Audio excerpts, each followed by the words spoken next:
Ang gala ng hair car. Nerbe, may bantot, besi, ano ba? Kasilaw, Hey everyone, it's Grace and welcome back to my channel.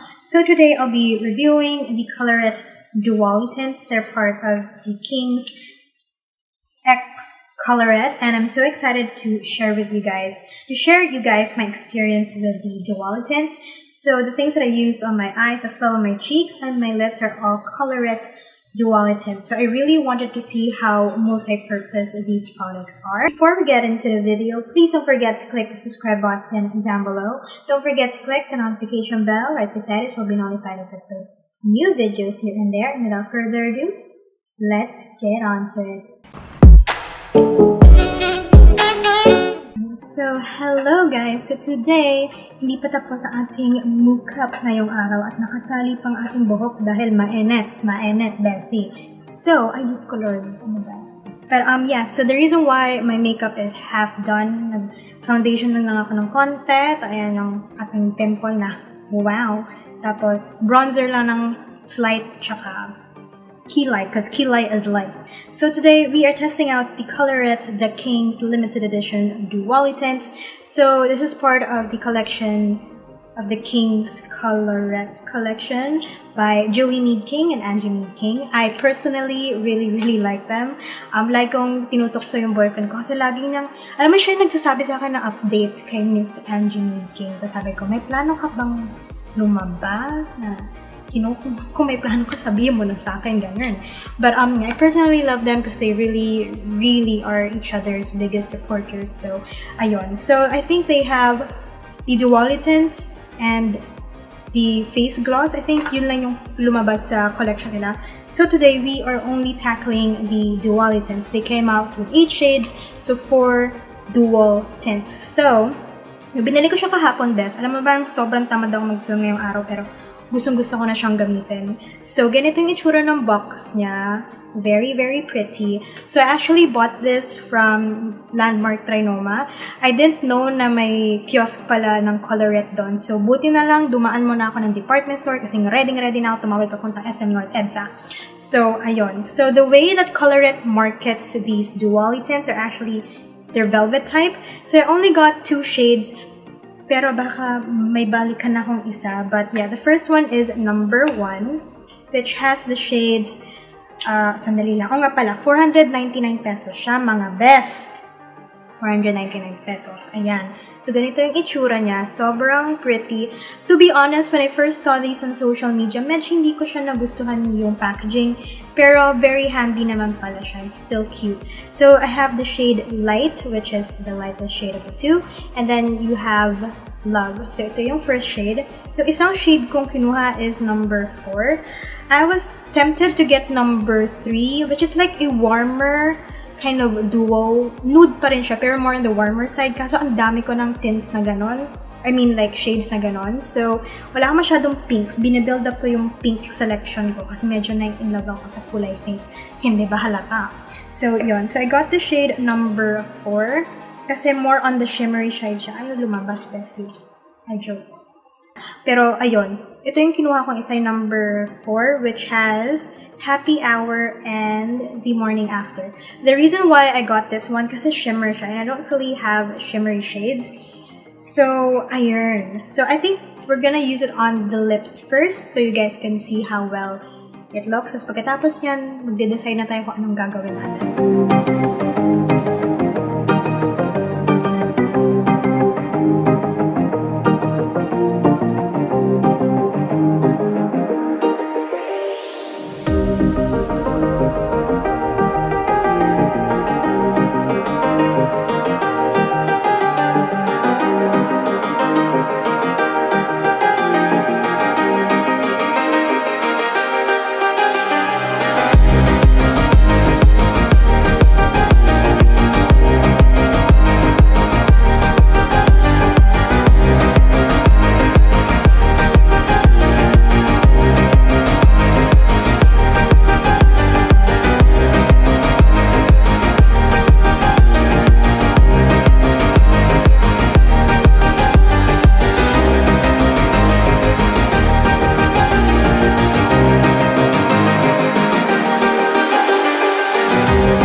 already swatched everything. Feeling ko sobrang nagbi-bleed na yung gilid ng aking lips.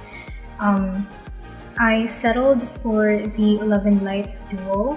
I actually used the shade Love as a tint. Kind of blended ko lang siya. Tapos hinaluan ko ng konting light sa gitna. To be honest, guys, I thought I'll have something very similar to the Love and Light Duo. I'm glad I got this one. Kasi yung light is more of like a peachy pink, and I don't really have a peachy pink na nude. Kasi itong color na to, it's like a very kind of, I don't know, like it's like the perfect pinky red na very subdued pa rin siya. So you can still use it as an everyday shade. Yung Morning After and Happy Hour, I didn't use it as a tint, mainly because shimmery siya. So medyo mas sheer siya dun dito sa dalawang tints na to. You guys could see, ayan. So I feel like you can mix this or use it as like a topper, maybe for your like lipsticks or ganon. But I actually really like these. I'm very, very impressed with them. They actually stain, and guys could see, medyo nagsistain na siya sa hands ko. Pero syempre yung darker shades, mas matindi yung stain niya. So I'm very, very impressed with the Colourette Dualitint. I think these are patterned after their color tints as well. They're super pretty. So I was actually following the Colourette Instagram page, and I saw Miss Joey Need King apply Morning After on her lids. So, do you put a primer or whatnot? So kaya ko siya gustong hindi ko muna tinapos yung makeup ko ngayong araw, kasi gusto ko makita kung gaano ka-dual nga ang Dualitints. So I'm gonna use Morning After. Out of all the 8 shades, itong duo lang nito, yung Morning After and Happy Hour, yung shimmer. And the thing I love about these, yes, they're velvet, but they're not as light. Hindi pa rin siya yung airy na velvet. Ito yung airy ink velvet ng Peripera. Ito talagang airy yung pagka-velvet niya. It's a very light one. This one is like a mixture of like oil and velvet. So medyo may pagka-oil texture siya. Pero hindi yung sobrang oily. Just the right amount of oil. So, right amount of oil. Sabi ni Ate, argan oil yung kasama sa mga Colourette Dualitints. So, ayun. Yun lang. I just wanted to put it out there. Pero yeah. Oh, Beshi Besh. I don't know how to work this.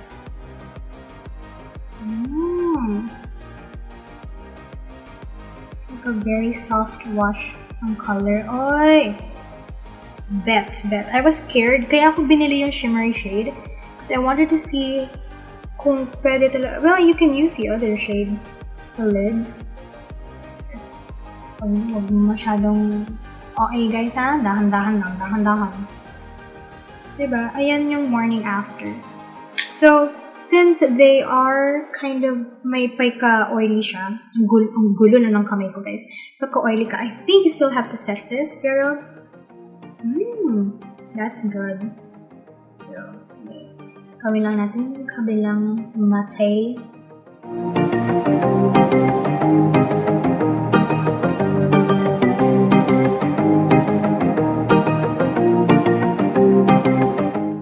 Yung shimmer niya very subtle, so hindi siya masyadong magkikita. Pero, so, actually, you can actually use it. Medyo talon ang makeup. Warm, medyo cool tone, pero yeah. So, I think, as I said, hindi siya yung pwedeng iwan lang ng ganito. Si Miss Joey Need King, she actually applied yung dalawang highlighters that they came out with, Aura and Lightning Speed. Ginamit niya yung Lightning Speed. Gusto ko actually yung highlighters na nakakabili ko lang ng highlighting palette. You know, so hindi kailangan beshi. So I'm using the Makeup Revolution Flawless 4 palette. So, I'm gonna use a shade na medyo malapit-lapit sa aking eye makeup para medyo maset natin siya ng bongation. I think it can act as a really, really good makeup base kasi medyo tacky siya. Hindi man tacky, pero alam mo yung hindi siya nagsiset agad. So, the eyeshadows really stay or stick to the eye palette or the eyeshadow. So, ito na yung finished look. So, sinat ko lang. Then, what you can do is apply like a crease shade, which I should. So, in terms of using it as an eyeshadow, hindi siya yung pwede nyong iiwan lang. It's not something that sets. It sort of sets, but with a very, very humid weather here in the Philippines, it will not set and it will just kind of move around today. Feeling ko magki-crease siya. So, I think as an eyeshadow base, it's a good eyeshadow base because it's quite tacky. So talagang, you know, the eyeshadows will stick. But, you know, if you want something very kind of easy and kind of on the go siya, it's not something that sets or you can just leave it as is. So, yun. So last part would be using it as a cheek color. And ayan na yung pimple ko. Hello, hello, bese. Ayan. So I think I'm gonna use light sa aking cheeks. Usually, takot ako sa mga creams, lalo mga tints for my cheeks. So, I'm just gonna use it. Lagay ko muna siya sa aking kamay ski. Tapos, let's see how it will go sa ating cheeks. Ay, mali. Muntik na, bes. Muntik na. So, kuha lang ako ng contact.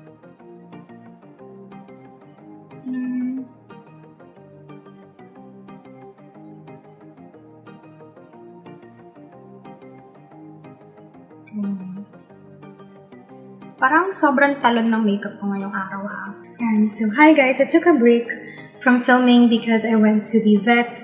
But anyways, what I noticed though, ayan, may tint talaga siya, beshi. And nag-tint na siya kasi kumain na rin ako ng dinner. But yan, then what I noticed though, dito sa part, sa taas, dito, medyo na-disrupt na yung foundation. Nag-fade na siya dito sa may taas. So, na-disrupt niya nga yung foundation on top. So, I'll just finish my rest. I just wanted to come here to like share you guys what happened. So, ayun. Walang highlight yan, bes. Ano lang yan talaga? Oil color. But, yeah, I'll finish the rest of my makeup and I'll get back to you.